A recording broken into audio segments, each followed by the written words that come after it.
yang sangat kita hormati, Dr. Haji Aufal Marom selaku Ketua Yayasan, juga sebagai Dewan Pengasuh di Al-Anwar 3 di STAI Al-Anwar, kepada Ketua Gus Zofur, semua wakil-wakilnya, semua yang saya hormati, wonten Gus Badawi, Gus Ro'ub, Gus Idror, wonten Pak Tantowi, wonten Pak Hafid, semua yang saya hormati. Monggo para kiai nak badhe nerusno gosip pilkada atau cerita-cerita yang lain. Saya mau cerita ke wisudawan wisudawati. Yang saya tidak bisa niru Gus Zofur itu kalau muji santrinya. Itu saya tidak bisa, juga gak ingin. Karena saya kalau ngajar sering cerita, kalau Anda di wisuda tidak pinter dan saya bersaksi, itu namanya syahadatuz zur, kesaksian palsu. Tapi itu niatnya sama-sama baik. Jadi orang biasa lari itu bisa ke tempat tujuan satu diiming-imingi hadiah. Ini maqamut tujar, berarti kelas pedagang, inginnya dapat hadiah. Kalau saya bilang kalau nggak sampai kamu nggak lelaki, kalau nggak sampai kamu nggak mahasiswi, kalau nggak sampai kamu nggak anaknya Mae tadi yang frustasi tadi itu. Semuanya sama, semuanya sama-sama baik.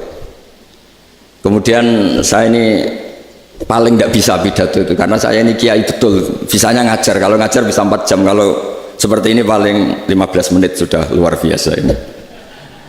Tapi dalam 15 menit ini saya cerita metode pengajaran terbaik itu cerita Mbah Maimun dari Mbah Zubair.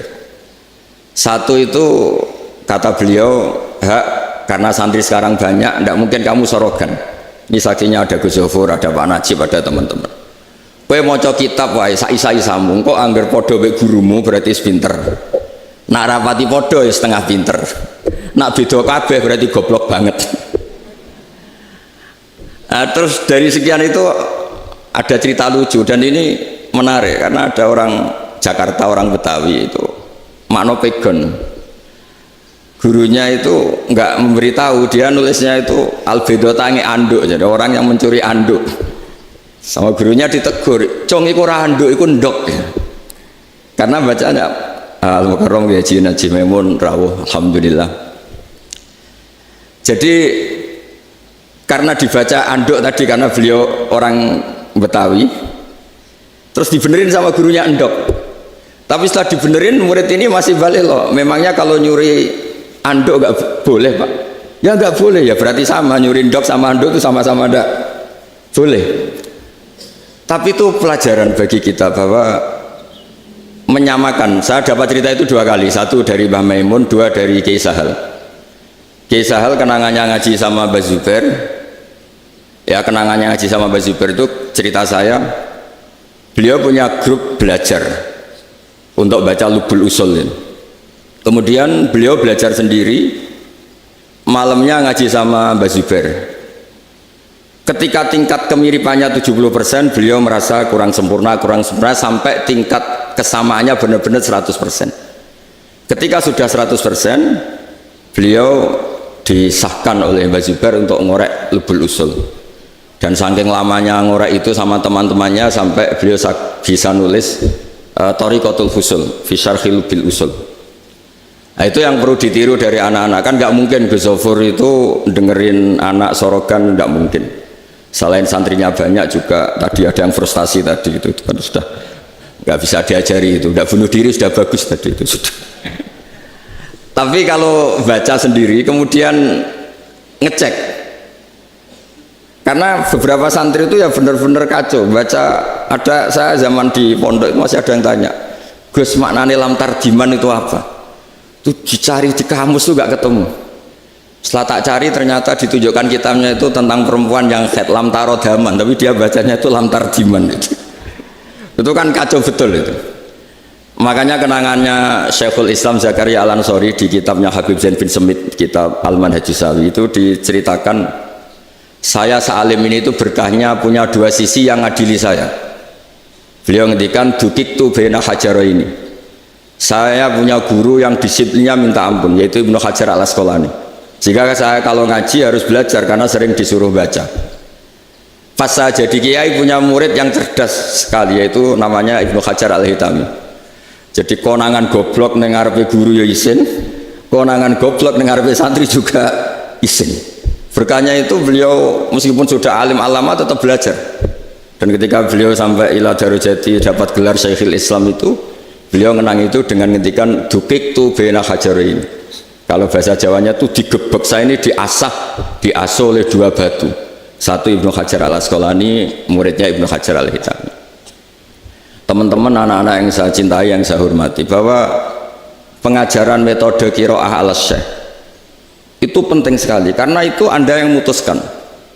Tapi kalau Anda ngaji bisa ngayal, bisa ada fokus, kemudian gurunya baca apa, Anda bisa dengan khayal Anda maknani itu, padahal tidak ada hubungannya dengan kepastian keilmuan. Tapi kalau Anda baca sendiri, dipelajari, ini ya jibu, ternyata gurunya baca misalnya al-Islam ya jibu maqoblah, itu bukan ya jibu itu, tapi ya jibu. Ada yang pernah saya ditanya anak, inna sohabian am kauman, dia bingung ini kok ada am kesasar di sini, ini gimana dia?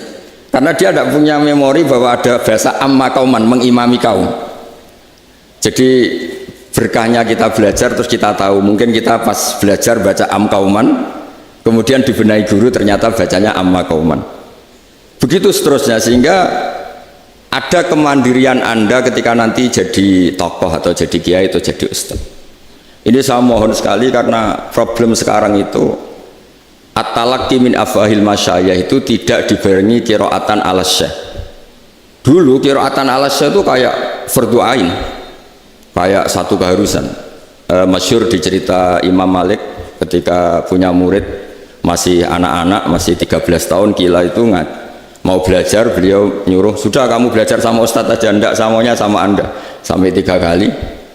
Akhirnya Imam Syafi'i baca secara baik dan benar kitab Muwatta hifdzon, dan bacanya itu benar-benar sesuai standar fusha, sehingga Imam Malik fa'ajabahu, Imam Malik kagum sekali dengan bacaan Imam Syafi'i, kemudian bilang innalaka lasya'nan, kamu nanti pasti jadi tokoh besar, maka potensi ketokohan Anda jangan rusak dengan maksiat.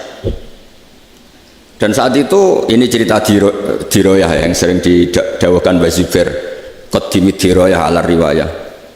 Terus beliau itu, ini terakhir cerita saya, memang sebetulnya perjanjian saya sama Gus Zofur itu nggak boleh undang saya ngisi di sini, tapi karena Pak Nur Iskandar itu nggak rawuh, ketua MUI, itu harusnya keren, yang pidato di sini itu ketua MUI, majelis ketua MUI. Saya ulama tapi tidak punya majelis,